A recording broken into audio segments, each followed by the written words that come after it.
నన్ను కృతజ్ఞతాస్తుతులను చెల్లించలేక అసలు ఈ మనసారా నేను ఎంత శుద్ధించినా రుణం మార్చుకోలేను.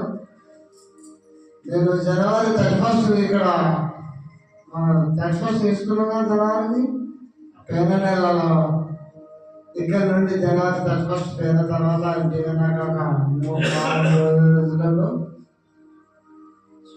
బయట పేరెంట్కి వెళ్ళాక అక్కడ వెళ్ళినప్పుడు గుడిసెలకి 8,000 రూపాయలు వేయి పైసలు వెళ్ళిపోయింది. దెమ్మసేది అందరూ తీసిరా బాధపడుతున్నారు.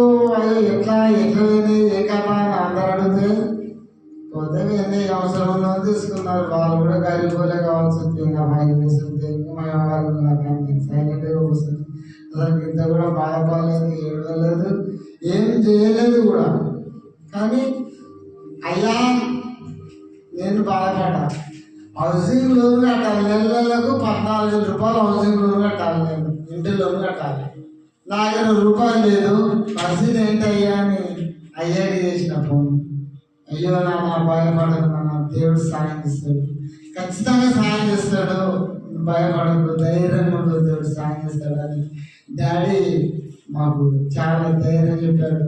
అదే మాట మా వాళ్ళకి దేవుడు అయ్యా ఇట్లా ఫోన్ చేసిన బాధపడద్దు, దేవుడు ఇస్తాను అని చెప్పి అన్న వారం రోజులకే మొన్ననే